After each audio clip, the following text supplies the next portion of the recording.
Assalamu alaikum, peace be with you and welcome to Islam and Life with me, Tariq Ramadan, broadcasting from London. In today's show we ask the question, has the FBI created a climate of fear for American Muslims? The FBI has been accused by the American Civil Liberties Union of profiling Muslims and targeting them for investigation. Many media reports have surfaced revealing how law enforcement agencies have infiltrated Muslim American communities, spied on them and kept files on individual Muslims without any evidence of wrongdoing. Craig Montiel, an ex-FBI informant, said he was trained to entrap the Muslims whose mosques, homes and businesses he infiltrated for the Bureau. In 2012, it was revealed that the FBI was illegally using an outreach program to spy on Muslims. The program was used at mosques in Northern California as a guise to collect intelligence.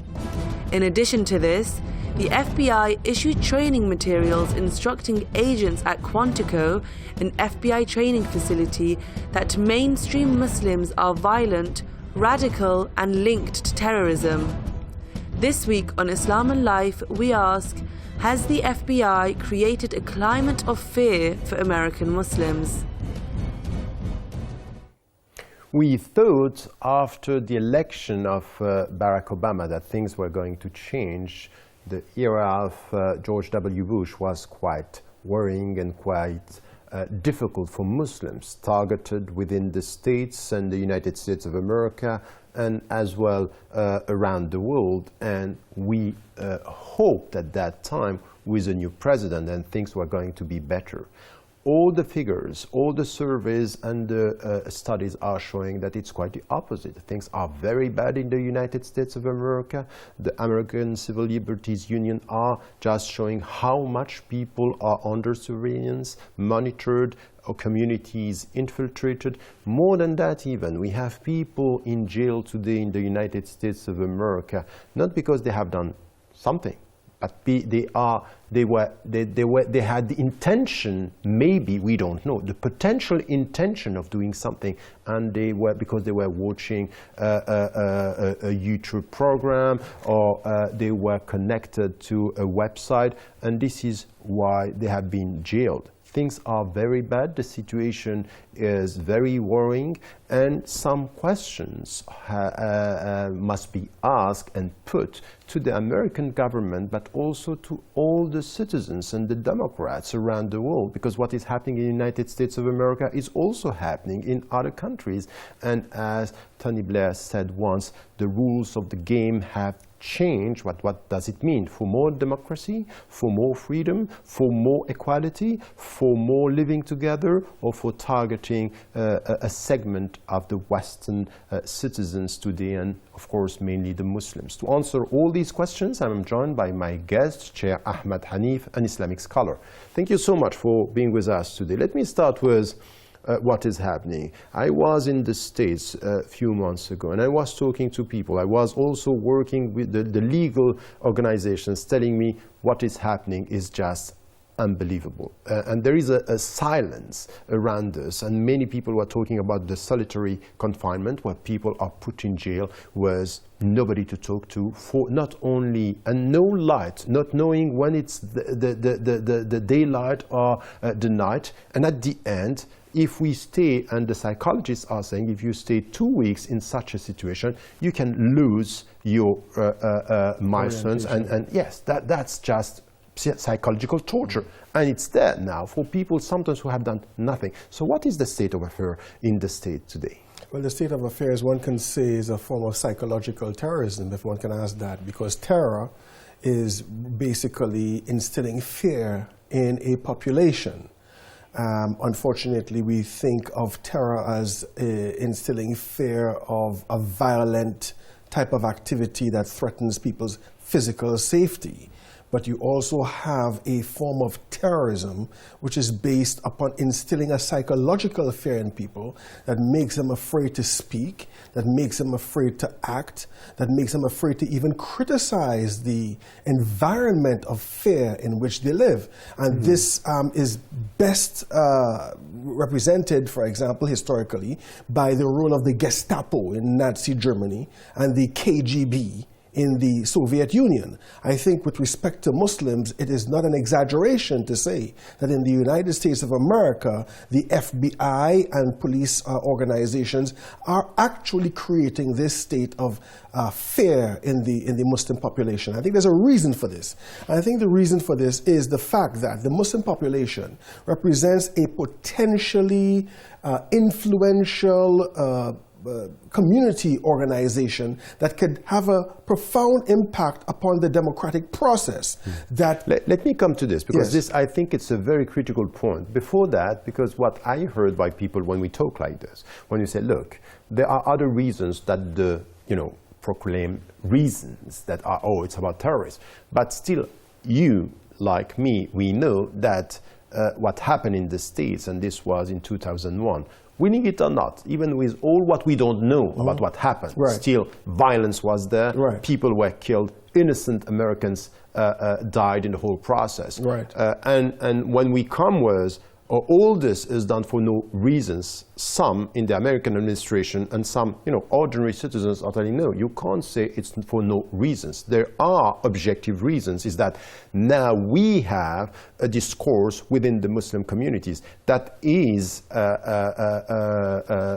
acknowledging or promoting violence. And while at the same time you can see leaders, Muslim leaders, saying that's true, that we have to deal with our own problems. What would be your answer to this when there is an objective reality that you have to deal with? Yes, I think it's absolutely right. We do have strains in the Muslim community that are a danger to the security of the society. We do definitely have groups like this. What's happening in Syria and so forth, the fact that you have hundreds of young jihadists leaving Western countries and going to Syria and so on, and the potential for social instability and so on when they come back. These things are very, very real. But I think wrapped up in this are things like racism and ethnocentrism, which tends to sort of paint an entire community, you see, under the same brush as being potential terrorists. When we look at, for example, the Oklahoma bombing, okay, we did not find, as a result of that Oklahoma bombing, the victimization and stereotyping of fundamentalist Christians. You see, when we look at the statistics, we find that, for example, in the United States of America, the vast majority of violent actions in the state, murders and so forth, for political purposes, have been done by the Christian right wing. Nevertheless, you do not find, for example, the type of mass surveillance of Christian churches. You don't find, for example, Christians feeling pressured to control what they are saying and so forth. So there is a type of a racism, and this is what they call profiling, really, you see. There's a racism that is also involved in this. And I think this is something also rooted in the American history itself. When you look at the FBI, for example, you find the FBI since the turn of the 20th century was busy profiling Italians, profiling anarchists, profiling socialists, and so forth, and infiltrating them, including the civil rights movement, you see? Civil rights movements, the Black movement, the Black as well. Panther Party and so forth, and the American Indian movement and so on. That's not new. So as it is not new, I think it's very important what you are saying here, because it's not new, this is known. So there are objective facts that we have to acknowledge, but this cannot explain the level, the scope of what is happening now, with people being monitored, this targeting the people, stigmatizing the whole community, and then infiltrating, even pushing people,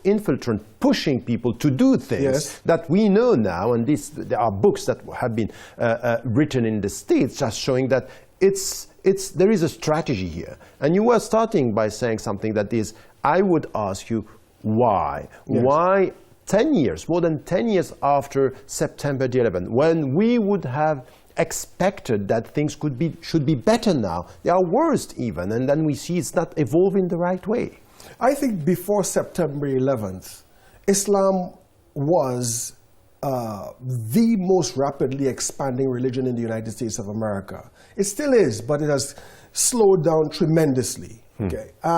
Also, you found that Muslims had a very strong sense of confidence in being able to discuss and create political opinions with respect to Americans' activities abroad and within the country. Okay?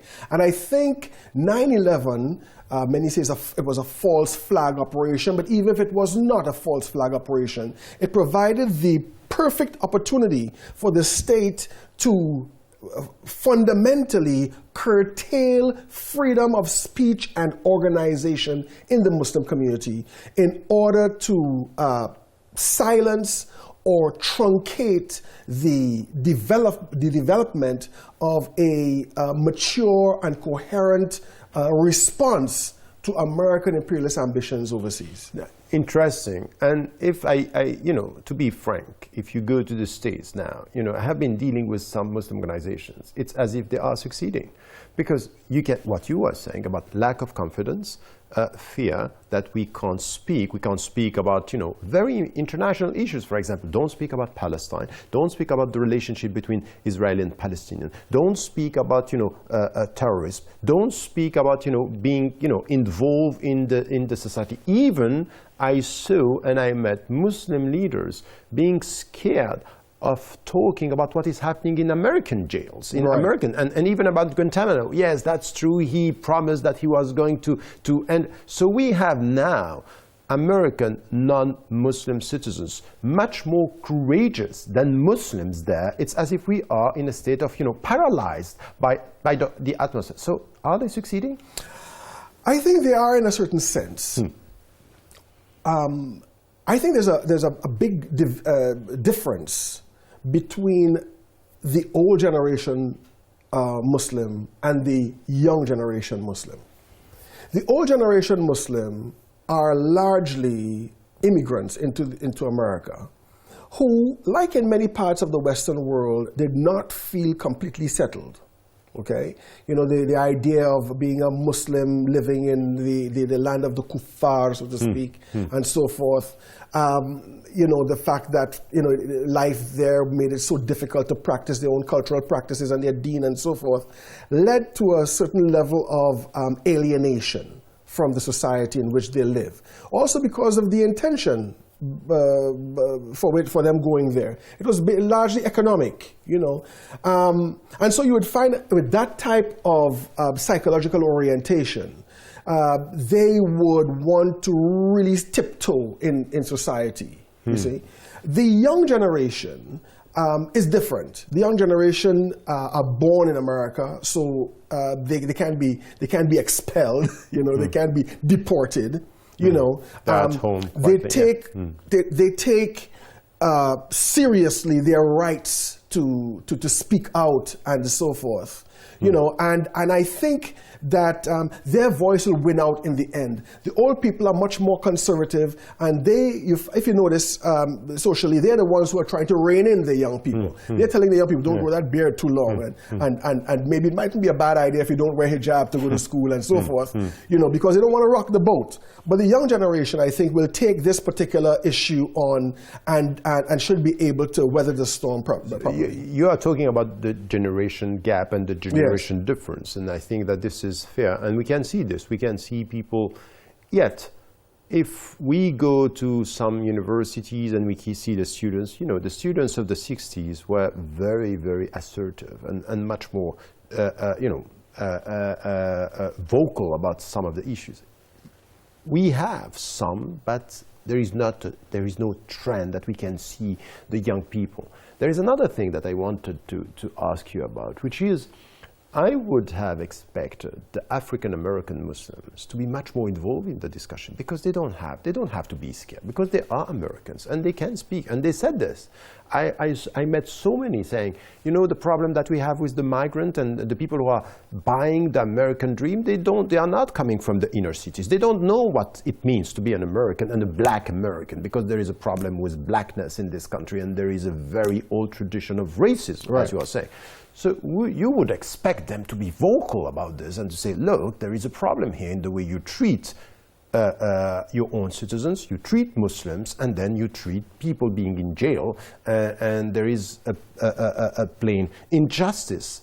And still, I have the feeling that some of the leaders, you know, as opposed to the very old icon Malcolm X, Malik Shabazz, are less vocal, much more accepting what is happening. Is this a wrong I think, sentiment? What happened was, by the mid-70s and early 80s, the influx of Muslim immigrants was very, very high in the United States. And in their encounter with an indigenous, self-grown Islam among the African-American population that was strongly identified with the movement for social reform, even revolution, and the cry for justice and so on, and was quite successful as becoming an American religion. Islamism is going to be becoming an American religion. The new generation came in with these different ideas. Okay, this new generation of immigrants came in with the ideas of, again, as I mentioned to you, maximizing social gains, maintaining the home culture, okay, which was mixed up with Islam.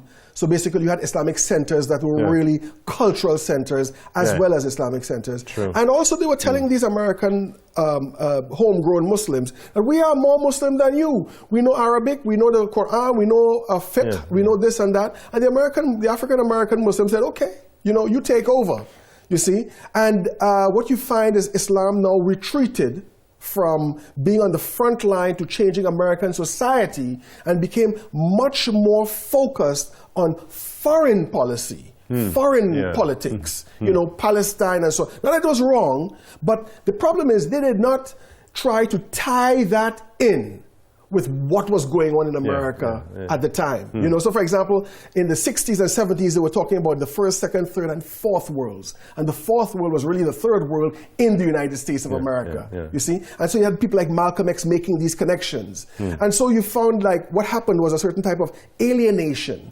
between the indigenous domestic Muslims and this external import. And I think this that's completely true. But why don't we have people from the indigenous, the African American Muslims, being more vocal about what is happening today with monitoring, stigmatizing, and putting people in jail, whereas nothing against that? After 9/11. One African American Muslim, when he looked at the persecution of non-African American Muslims, right, who he experienced some segregation and so on with them, he said, we are glad now they realize that they are just as black as us.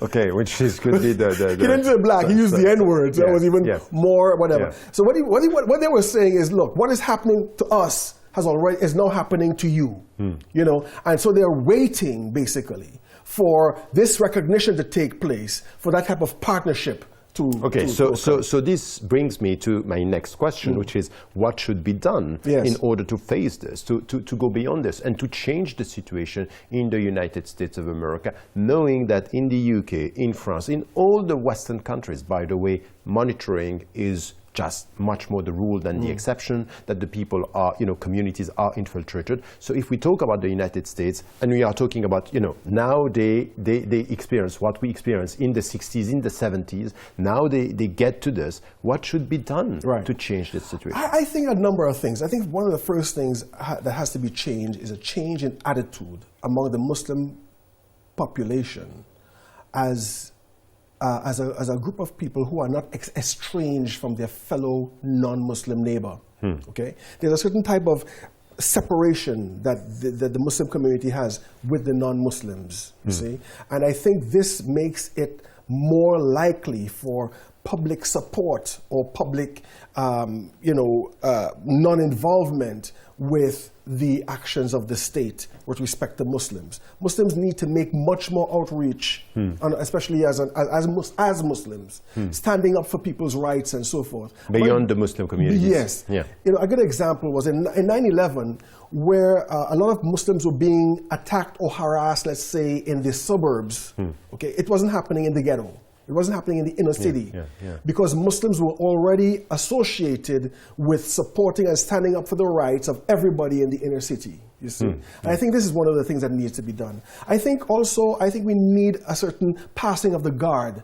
It is a generational approach, that some of the older generations will move on and the younger generation takes its place and it will be much more active. I think Muslims need to, for example, also explore things like mass action. For example, in places like New York City, where there is so much oppression of Muslims, why cannot Muslims, for example, take to the streets in an organized march to call for action like this? Why can't Muslims, for example, organize themselves politically? In terms of influencing the vote for city politics, for example, and district politics and so on. These are things that Muslims need to do. But I think the first thing that Muslims need to have is really a sense of a civic identification. You are no longer a foreigner. You are an American. And therefore, as an American, you demand all the rights of Americans. I think the Muslim community, for example, needs to be in touch with the history of America. That they should take a page out of the civil rights movement and know exactly where this type of action is coming historically.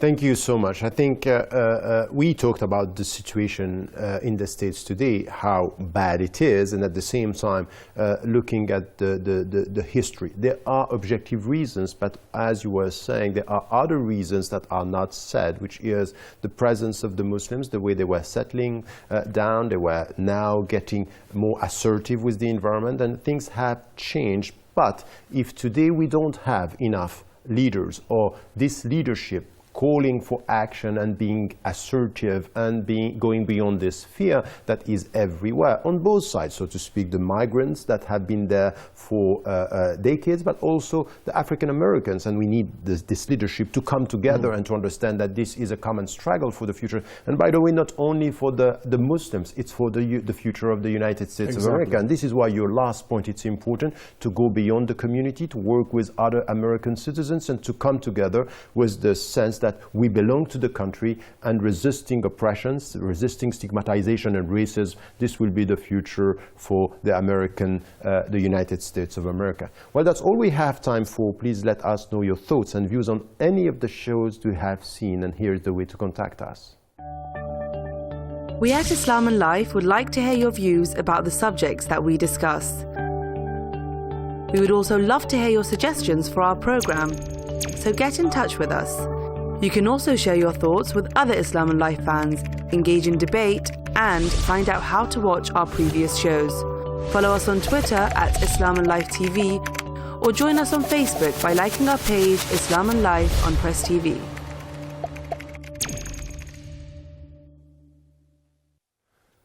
Finally, I would like to thank my guest, Ahmad Hanif. Thank you so much for being with us today. Thank you very much. And I hope to see you next week, inshallah.